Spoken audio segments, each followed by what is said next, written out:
Msichana huyu maskini analazimishwa kupiga magoti chini na wanafunzi wenzake. Wanamvunjia mayai kichwani kwa ukatili, kisha wanararua mfuko wa unga na kumwaga juu yake yote. Hata hivyo, licha ya uonevu huu, msichana haonyeshi dalili za kupinga.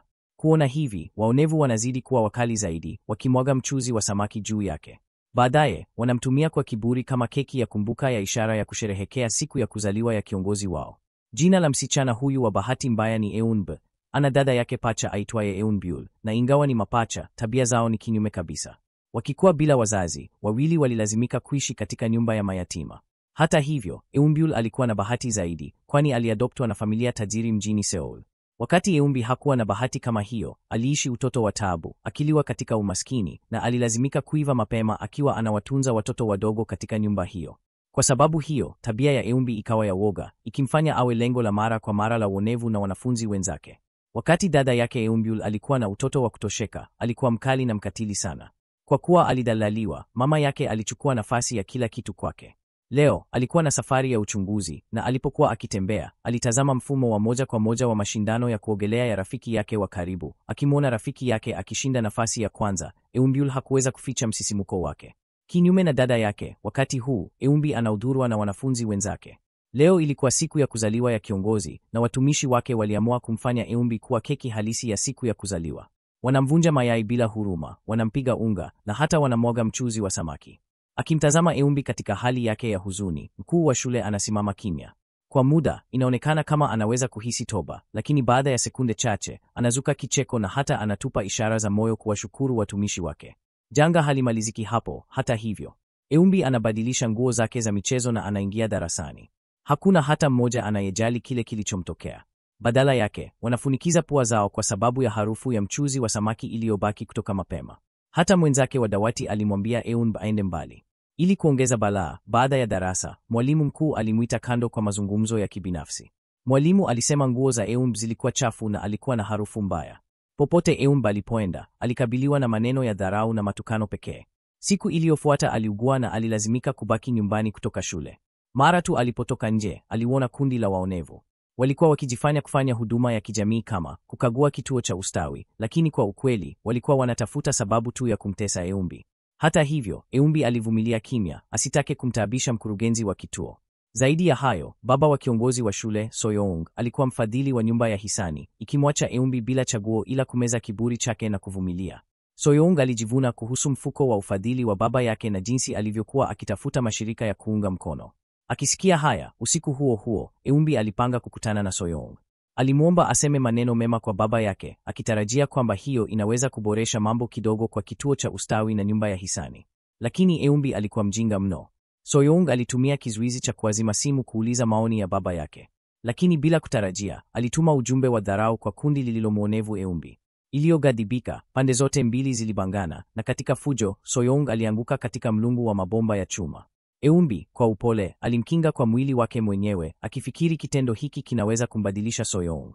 Lakini badala yake, Soyoung alitegemea wazazi wake kusonga shule katika kumfukuza Eunbi. Akijua hawezi kupigana nao, Eunbi alisihi mwalimu wake amruhusu ahudhuria darasa la mwisho. Hata hivyo, aliporudi darasani, waonevu walikuwa wameanza tena. Waliandika maneno ya aibu kwenye dawati lake na walimzunguka, wakipanga kurarulia nguo zake na kurekodi. Kwa bahati nzuri, Eunb alijikusanya nguvu zake zote kuwasukuma mbali na kutoroka. Alipiga hatua moja baada ya nyingine katika uwanja wa shule. Shinikizo lililokuwa limetunga kwa muda mrefu liliwacha vitendo vyake kuwa na wingu na bila busara. Wakati huo huo, Eunbyul alikuwa ametoka tu kutoka garini, alipokea ujumbe kutoka kwa mtumaji asiyejulikana. Hisia zake zilibadilika haraka, na simu mkononi mwake ilianguka chini. Alipoingia garini, hata alionyesha hasira kwa rafiki yake wa karibu usiku huo, akiwa ameketi katika chumba cha pamoja. Eunbyul ghafla alipokea simu mara baada ya kushika simu yake na kuondoka.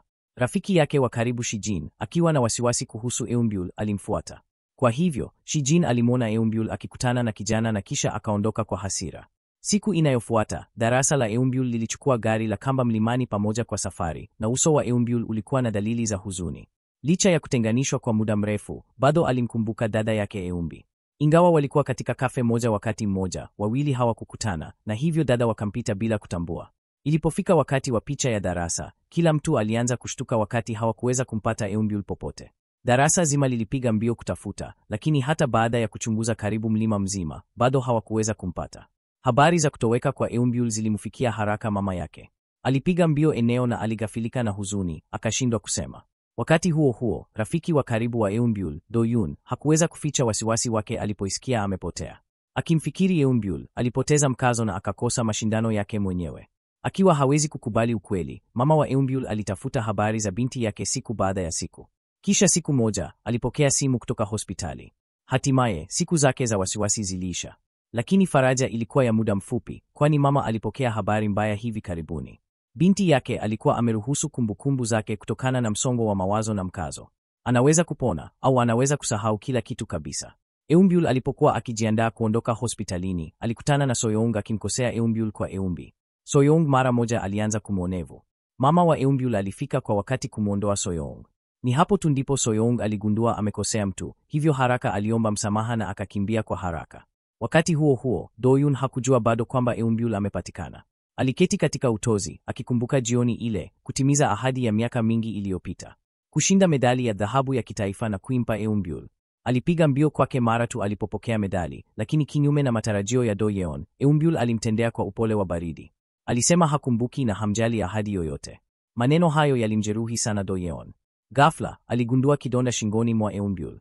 Kwa udadisi, Do-yeon aliuliza kilichomtokea. Akisikia haya, Eunbyul alirudi nyuma na kumwambia kwamba hakuweza kumsaidia kwa kitu chochote. Do-yeon bado hakuweza kuelewa kwa nini Eunbyul alikuwa amebadilika sana. Baada ya kupokea habari kwamba Eunbyul amerudi, Do-yeon alipiga mbio kwa haraka eneo hilo. Eunbyul, akiwa ameruhusu kumbukumbu zake, hakuweza kumtambua. Walisimama katika lifti moja, lakini ilikuwa kama walikuwa wageni kabisa. Do-yeon alikumbuka maneno Eunbyul aliyosema usiku huo. Awali akidhani alikuwa akimdhihaki, alipiga mbio na kumkumbatia kwa nguvu. Lakini baada ya kujua ukweli, Do-yeon alishangaa kugundua alikuwa ameruhusu kumbukumbu zake. Eunbyul alipomuuliza kama walikuwa wa karibu, marafiki zake wawili wa karibu walipiga mbio kutoka chumbani. Mama wa Eunbyul alitaka apate kumbukumbu zake haraka, hivyo alimrudisha nyumbani. Pamoja, walitazama picha za zamani. Eunbyul alistaajabu kwa nini hakukuwa na picha zake za utoto. Mama yake kisha alieleza kwamba amepatikana katika shamba la viazi wakati wa umri wa miaka 5. Kabla ya Eunbyul kuelewa chochote zaidi, mama yake alimfanya arudi shuleni. Huko, alikutana na rafiki kutoka hospitalini. Darasa lote lilishangaa kumuona. Eunbyul wa zamani alikuwa mkali na mwasi sana, lakini sasa alikuwa mwoga tu. Wakati huo, hakuwajambia mtu yeyote, lakini mabadiliko yake sasa yaliwaacha kila mtu katika mshangao. Kuona kwamba ameruhusu kumbukumbu zake, baadhi ya wanafunzi wa Eunbyul walijaribu kumsaidia kuirejesha kwa kumchukua kwenye kipindi cha karaoke. Lakini kwa kuwa hawakuwa na pesa, kundi lote lilienda kuchukuliwa kituo cha polisi. Wakiogopa kupiga simu wazazi wao, hawakuwa na chaguo ila kuomba mwalimu wao mkuu aje kuwaokoa. Hata hivyo, mshahara wa mwalimu haukuwa mkubwa, na alipoona bili, mwalimu mkuu alishangaa kabisa. Wakati wa kusubiri basi, Eunbyul alifurahi kuwa na mtu anayeelekea upande mmoja naye, lakini uhusiano wao haukuwa mzuri kama alivyofikiri. Kabla ya kuruhusu kumbukumbu zake, uhusiano wao ulikuwa mgumu sana. Siku inayofuata, bila kuhitaji kengele, Eunbyul aliamka peke yake saa 5 asubuhi. Kuona bado ni mapema, alichukua baiskeli yake aende kufanya mazoezi. Bila kutarajia, alikutana na Do-yeon langoni, naye akielekea kufanya mazoezi, hivyo wawili walifanya mazoezi pamoja. Alipofika darasani, Eunbyul alijaribu kufungua kabati lake la kibinafsi, lakini baada ya majaribio zaidi ya 200, bado hakuweza kulifungua na alikataa kwa kuchanganyikiwa. Ghafla, Eunbyul aligundua kwamba rafiki aliyekuwa ameenda kuimba naye usiku uliopita hakuwa shuleni kwa siku kadhaa. Kabla hajaweza hata kuketi, rafiki huyo aliingia darasani na mwalimu. Mwalimu alimuuliza Eunbyul afungue kabati lake.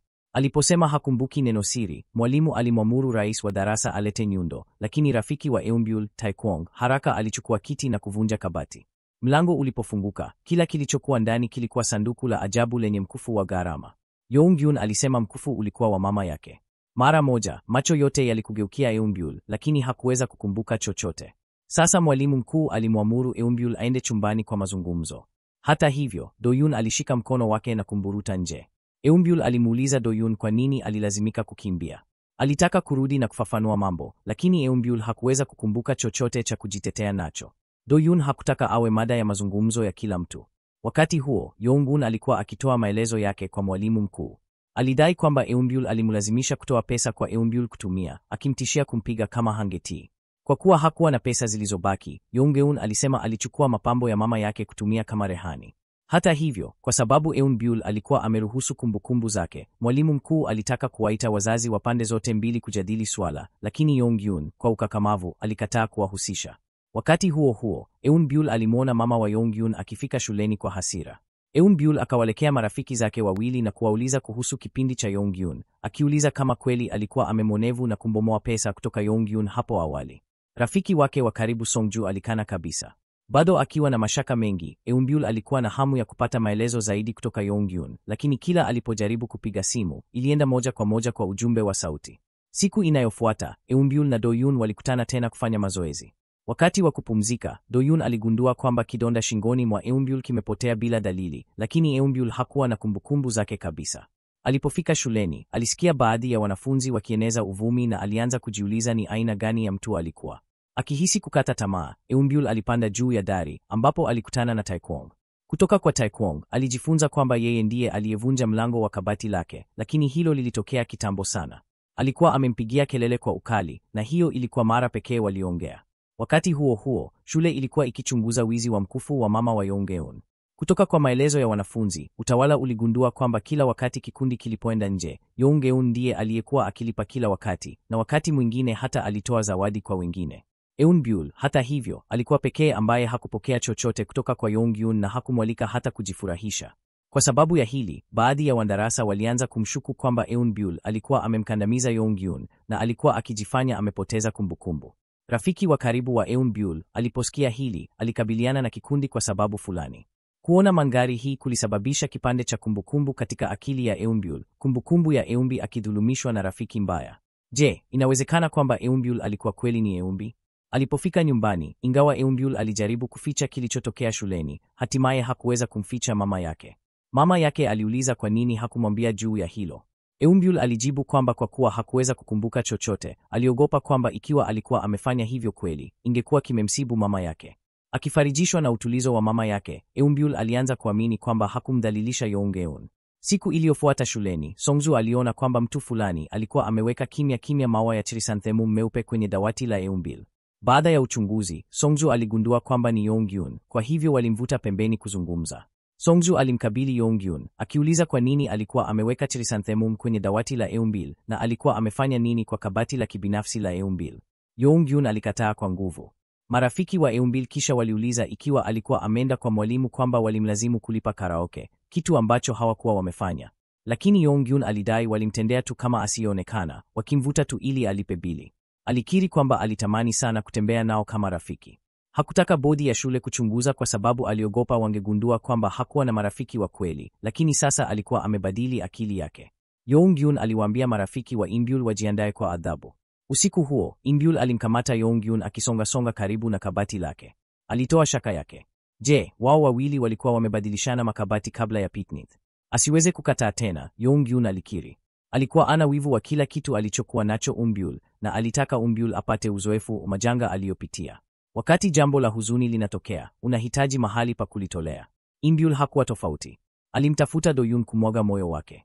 Wakati walikuwa wakicheza kuchafuka maji, Eunbyul ghafla aliteleza na kuanguka kwenye bwawa. Alipozama katika maji baridi, kumbukumbu zake zilizopotea zilirudi. Ikaonekana kwamba asiweze kuvumilia kikundi cha wakatili kilichoongozwa na Soyoung, alikuwa ameruka kwenye mto mkali kutokomea ulimwenguni. Lakini mtu aliyemwokoa alionekana kama yeye. Kwa kweli alikuwa Eunbi, na aliyemwokoa alikuwa dada yake, Eunbyul.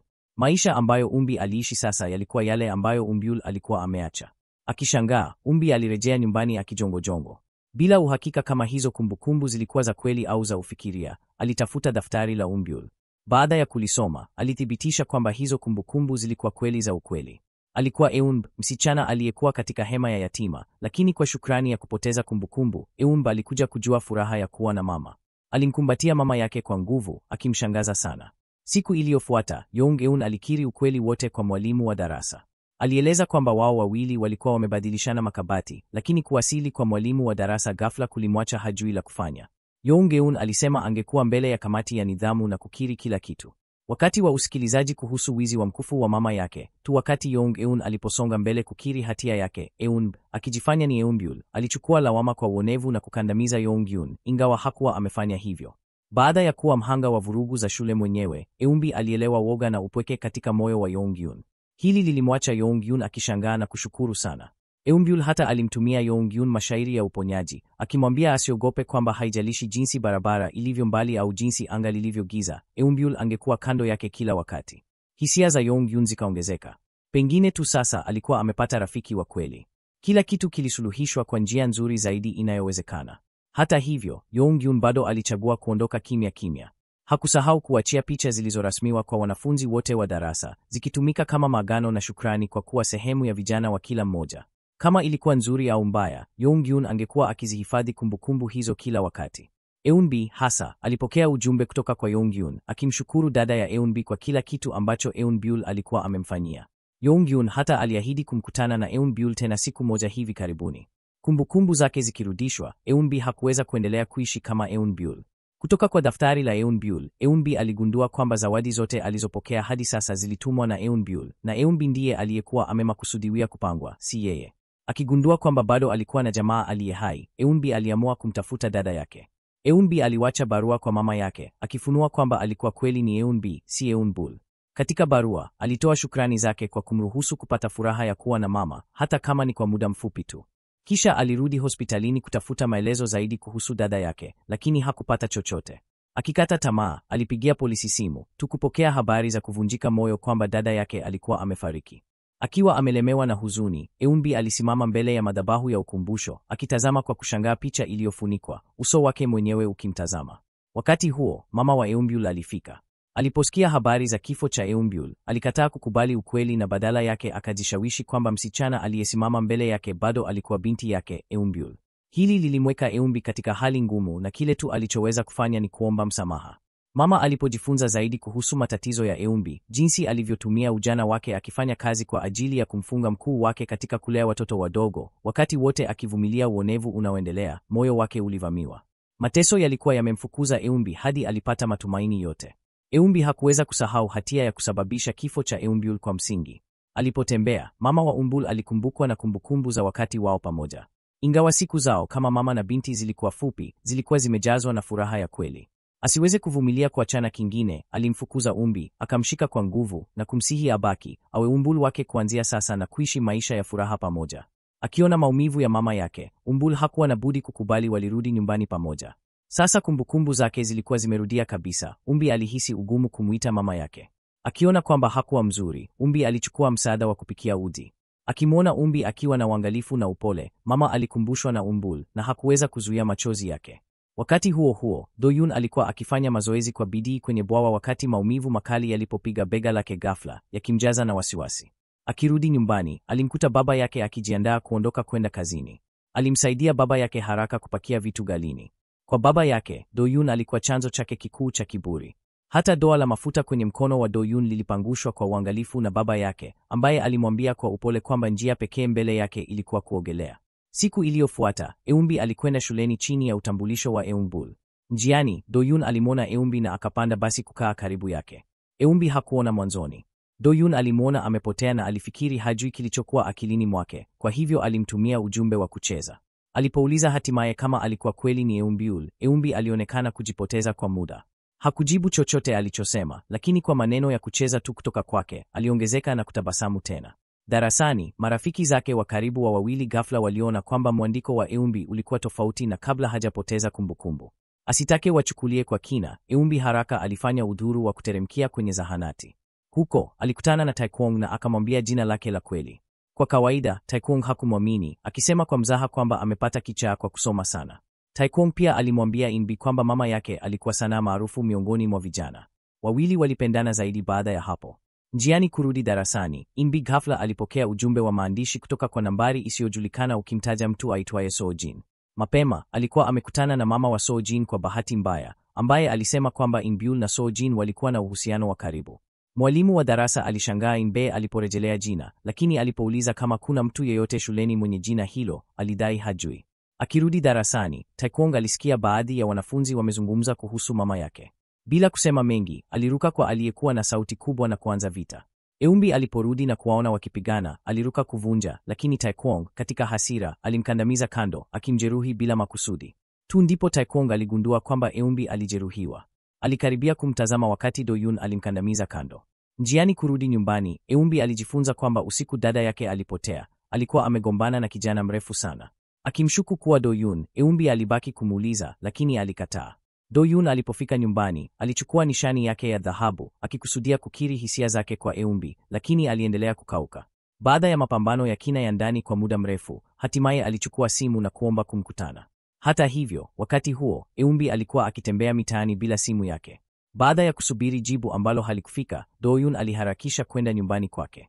Bila kutarajia, njiani, alimuona yeye na Taekwon wakionekana karibu, akimlazimisha Do-yoon kuficha tena maneno aliyotaka kusema. Siku iliyofuata, mwanafunzi mpya alihamia darasa la Eumbi. Kwa mshangao wake, hakuwa mwingine ila Soyoung, msichana aliyezoea kumdhalilisha kwa ukatili. Hivi karibuni, wao wawili wanakabiliana katika bafuni.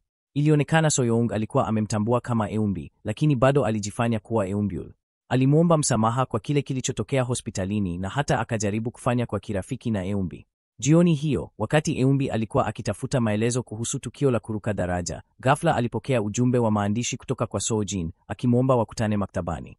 Lakini Eumbi alipofika, hakupata chochote na, akihisi hana msaada, alirudi darasani. Huko, alimuona Soyoung akizungumza kwa furaha na marafiki zake wa karibu wawili. Soyoung alipoona kurudi kwa Eumbi, alijifanya aibu na alimrudishia Eumbi kiti chake. Baadaye, kupitia marafiki zake, Soyoung alijifunza kwamba Eumbi alikuwa amepata ajali huko kwao. Wakati wa mchana, akimuona Soyoung akila peke yake, marafiki za Eumbi walimwalika ajiunga nao.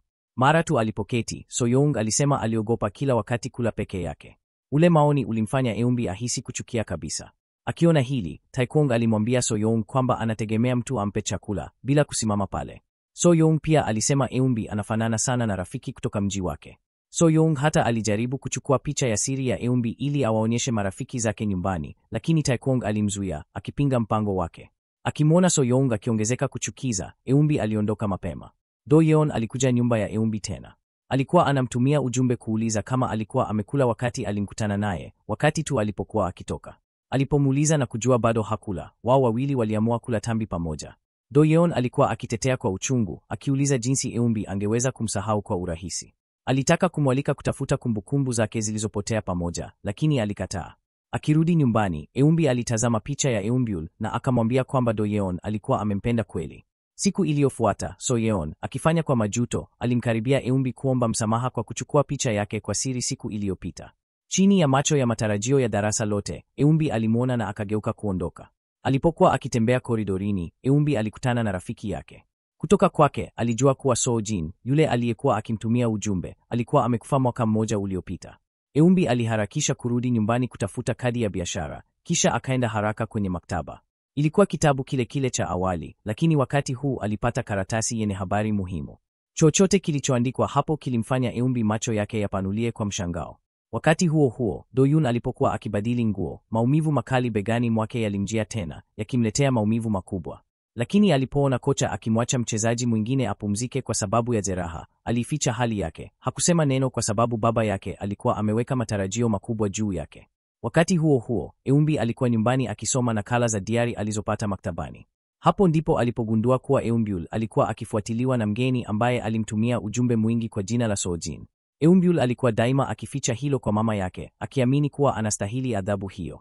Ili ajue zaidi kuhusu dada yake Eumbyul, Eumbi hakuwa na chaguo ila kumwomba Do-yoon msaada.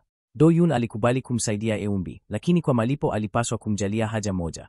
Njiani kurudi nyumbani, Eumbi alipokea ujumbe kutoka kwa Taekwon akisema kuwa kama hakuja kumkutana, angetupa mfuko wake ziwani. Kwa bahati mbaya kwa Taekwon, ni Do-yeon aliyefika badala ya Eumbi. Wawili walitazamana kwa hasira, kana kwamba walikuwa karibu kupigana.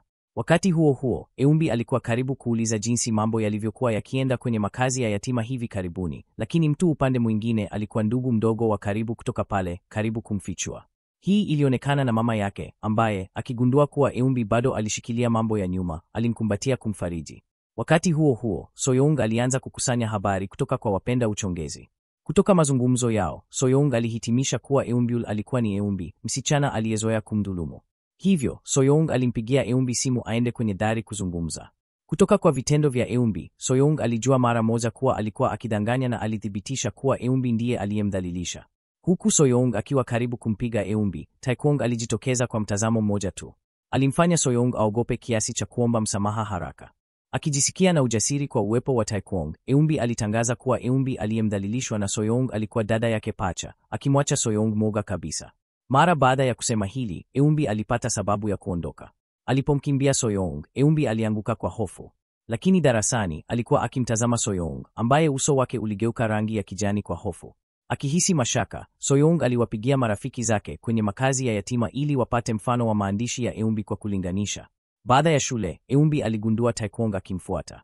Akikasirika, alimkaribisha aseme chochote alichokuwa nacho badala ya kufuata binti kama hivyo. Taekwong, akiwa na wasiwasi, alisisitiza kuwa alikuwa tu akimjali, kisha alikimbia kwa haya baada ya kueleza. Wakati huo huo, Do-yeon alipokuwa akirudi kutoka mazoezini, alisikia mazungumzo kati ya baba yake na mwenye nyumba. Akigundua kuwa baba yake alikuwa akificha deni la kodi, Do-yeon alijifanya hajui chochote, lakini nyuma alifikia kampuni ambayo ilitaka aonyeshwe kwenye tangazo, akiamini kwa imani kuwa angeweza kusaidia kupunguza mzigo wa kifedha wa baba yake kidogo. Wakati huo huo, Eunbi alikuwa akifanya ununuzi na mama yake aliposikiliza simu kutoka kwa Do-yeon, akimwomba wakutane maktabani. Eunbi alipokuwa amepotea kwenye kitabu, Do-yeon alijitokeza ghafla. Walizungumza kwa muda kabla ya kutoka kwenda uwandani wa mpira kwa kutembea. Pale, walicheza mchezo waliotumia kufurahia wakiwa watoto. Baada ya muda, walilala kwenye nyasi. Eunbi aliomba msamaha kwa kusahau kumbukumbu zake naye, lakini Do-yeon alimweka mkono na kusema kuwa kama hakuweza kukumbuka, angesimuliza kila kitu polepole hadi akumbuke yote. Akisikia hili, aliweza tu kutebeseka. Wakati huo huo, Soyoung alipokea mfano wa maandishi na mara moja akalinganisha. Akishangaa kuona yalikuwa sawa kabisa, mashaka yake yakaongezeka. Darasani, Songju alijivuna kuwa angepiga tangazo. Alipofika, alishangaa kuona Do-yeon pale pia. Songju alikuwa amedhani angekuwa mhusika mkuu wa kike pamoja na Do-yeon, lakini maisha hayakwenda kama alivyopanga. Alipewa jukumu la mhusika wa nyuma, akimsaidia Do-yeon na mhusika halisi wa kike. Akijisikia mwenye aibu na haya, uso wake ukaharibika na matokeo yake mkurugenzi alimkemea vikali. Upande mwingine, Soyoung alikuwa akimlenga Eunbi, akichunguza udhaifu wake kwa wivu. Huku Soyoung akiwa karibu kuvunja mstari wa ulinzi wa Eunbi, Taekwang alijitokeza tena kumzuia, akimwacha Soyoung mwenye hasira. Baada ya shule, Taekwang hata alimsindikiza Eunbi hadi nyumbani, akingoja hadi aingie salama kabla ya kuondoka. Njiani kurudi, Taekwang alikutana na Do-yeon. Do-yeon aliuliza kwa nini alikuwa akitoka upande wa nyumba ya Eunbi, lakini Taekwang alilipuuza kwa urahisi, akichochea wivu kwa Do-yeon. Kwa bahati, asubuhi iliyofuata, darasa liliongoza upya viti, na bahati iliwaweka wawili karibu na kila mmoja. Wakati wa mazoezi, darasa lote lilicheza mpira pamoja, lakini Do-yeon na Taekwang walishindana, kana kwamba walikuwa karibu kupigana. Baadaye, darasa lilijadili kuhusu upigaji picha wa jarida ambalo Songju alikuwa sehemu yake kama mhusika wa nyuma, akimwacha mwenye aibu sana. Soyoung alichukua nafasi na akamkaribia Songju, akimsifu kwa kusema alikuwa mzuri zaidi kuliko mhusika mkuu wa kike. Pia alijivuna kuhusu kampuni ya burudani ya familia yake, ambayo ilikuwa ikichagua wawakilishi, akijaribu kumvutia Songju upande wake. Na hivyo, Songju alianguka mtegoni wakati kikundi kilikuwa kikifurahia. Soyoung alialikwa ghafla na Songju kujiunga. Eunbi, akiwa mwenye hasira, alisimama na kuondoka. Akiona hili, Do-yeon alimfuata. Aliuliza kwa wasiwasi kulikuwa na nini, lakini Eunbi, bado mwenye hasira, alimkaribisha aone mambo yake. Akiumia, Do-yeon aliondoka kwa huzuni. Siku iliyofuata, kupitia Shijin, Eunbi alijua kuwa Songju alikuwa akijisajili na kampuni ya familia ya Soyoung. Akiwa na wasiwasi kwa rafiki yake, Eunbi alimwonya Songju kuhusu hilo. Na bila shaka, Songju hakumsikiliza Eunbi. Eunbi alimtishia Soyoung kuwa kama angedhuru kumdhuru Songju, angehitajika. Lakini si Songju tu. Do-yeon hakumsikiliza Eunbi pia. Akiwa na machukizo, Eunbi alianguka kwenye dawati lake, akijisikia ameshindwa. Taekwang tu alikataa kumwacha peke yake. Ilionekana kuwa alikuwa amepata mapenzi ya maisha yake. Aliharakisha kwa mwalimu mkuu wa darasa, akachukua fomu yake ya kujiondoa na kuichacha mbele ya baba yake, akitangaza kuwa hataendelea kufuata mipango ya baba yake. Hivi karibuni, darasa lote lilijua kuwa Soyoung alikuwa amemdhalilisha mwanafunzi kiasi cha kuruka daraja. Soyoung alifikiria Taekwang alikuwa amevuja habari, hivyo alimpigia simu aende darini na kumwonyesha mifano ya maandishi ya wasichana wawili. Taekwang alienda pembe akifikiri kuhusu kile Eunbi alichomwambia kwenye zahanati. Hakika, kulikuwa na kitu kibaya kuhusu yeye. Kisha alikimbilia kwake, akimsihi aruke shule naye. Ingawa alikataa, Do-yeon alikuwa ameshuhudia tukio hilo. Aliwafukuza, akitarajia kumzuia. Lakini mwishowe, alilazimika kuacha. Kwenye basi, Taekwang alimwambia Eunbi kuwa mtu fulani angemuita kwa jina lake la kweli, na alitaka kuwa mtu huyo. Eunbi alishangaa kuwa Taekwang alijua kuhusu hili. Macho yake yakapanuka akimtazama. Taekwong alieleza jinsi Soyoung alivyogundua kuwa maandishi yao yalikuwa sawa na kwamba hakuweza kuvumilia kumuona Soyoung akimdhalilisha Umbi. Usiku huo, Umbi alitazama nishani ya Do-hyun kwa muda mrefu na akaamua kupatana naye. Alimngoja Do-hyun kwenye lango la shule kwa muda mrefu, hajui kuwa Do-hyun alikuwa akifanya vivyo hivyo upande mwingine. Siku iliyofuata, Umbi alimngoja Do-hyun wafanye mazoezi pamoja, lakini bado alimkimbilia. Bila msaada, alimfuata nyuma, lakini kwa miguu yake mirefu, hatua moja yake ililingana na tatu zake. Alijaribu kumfukuza kwa baiskeli yake. Mnyororo ukavunjika bila chaguo. Alibubujika machozi na kumpigia Do-yeon simu, na hivyo wawili wakapatana. Baada ya usiku wa kutafakari, Eunbi alipata maneno ya Taekwon yakiwa na mantiki sana. Alikuwa amemwambia aishi kama Eunbyul na asiendelee kutenda kama mtu mwenye hatia. Hivyo siku iliyofuata, Eunbi alijitokeza akiwa na tabia ya kujiamini ya Eunbyul. Alipokutana na Soyoung tena, hakuonyesha dalili za hofu. Eunbi hata alitishia kufichua kile Soyoung alichomtendea nyuma mji wao, akionya kuwa kitakuwa cha kutosha kumweka Soyoung kwenye kituo cha kuzuia vijana. Soyoung alipoitikadi kumpiga, Eunbi alipigana nyuma, kabia na vitendo vyake sasa vikifanana na Eunbyul mkali, mkaidi wa zamani. Baadaye, wakati wa darasa la Kiingereza, mwalimu aligawanya darasa katika vikundi vidogo kumaliza kazi zao. Kwa bahati, wanafunzi watatu walio wabaya zaidi darasani walipatana kwenye timu moja. Baada ya shule, Do-yeon na Taekwang waligombana kuhusu ni nani anayepaswa kuacha kumsumbua Eunbi. Wakati huo huo, kikundi cha Eunbi kilikuwa kikienda kazi yao alipoona picha ya kikundi kutoka siku ile akiwa ndani, lakini hakuna ishara ya Eunbyul. Ilikuwa kama ghafla aligundua kitu muhimu. Alipofika nyumbani, Umbi alichunguza historia ya simu kwenye simu ya Eunbyul kutoka siku dada yake alipopotea. Aligundua kuwa nambari isiyo ya kawaida ilipigia usiku huo, na kwa bahati, mtu upande mwingine alipokea. Ilibainika kuwa ni rafiki aliyemwambia Umbi kuhusu kifo cha Sojin. Wakati huo, Umbi alijua kuwa dada yake alikuwa amekutana na Sojin usiku huo. Wote wawili walikuwa wamepokea ujumbe wa ajabu kutoka kwa Sojin, na kovu kwenye shingo ya Eunbyul lilitokana na mkutano huo. Ilionekana wote walikuwa wamemtenda Sojin kitu kibaya, ndiyo maana Eunbyul alikuwa daima akisumbuliwa na kifo chake. Umbi alipomuuliza rafiki kuhusu uhusiano kati ya Eunbyul na Sojin, aliambiwa kuwa wote walimchukia Sojin. Siku iliyofuata, Do-yin alikuwa akimgoja Eunbi nje ya nyumba yake aliposikiliza ujumbe kuwa angekuwa kwenye jimbo. Aliharakisha kurudi shuleni na kujifanya kuwa mkutano wa bahati. Baadaye, walikwenda kula pamoja. Wakati wa mlo, Do-yin alimwambia Eunbi kuwa alimpenda Eunbyul wa sasa zaidi kuliko yule wa awali, akimfanya acheke bila kikomo. Baadaye, walikwenda kucheza michezo na kisha kuangalia filamu pamoja. Hatimaye, wawili wao walipatikana kando ya mto, wakicheza mchezo wa kuruka mawe. Wakati huo, Do-yin aliugua ghafla kovu kwenye mkono wa Eunbi, moja ambayo Eunbyul hakuwa nayo kamwe, huku Eunbi akijaribu kueleza kovu hilo. Deon alianza kujua kama mtu aliyekuwa mbele yake alikuwa kweli ni Eunbyul. Ingawa kidogo alichanganyikiwa, bado alichagua kuamini kuwa Eunbyul huyu alikuwa wa kweli. Alisema hivyo kwa sauti, lakini moyoni mwake kulikuwa na machafuko. Hali ya Eunbi haikuwa bora zaidi. Alihisi mara kwa mara kuwa alikuwa tu mwakilishi wa dada yake. Akiona hili, mama yake alipendekeza ahamishiwe shule ili aanze maisha mapya.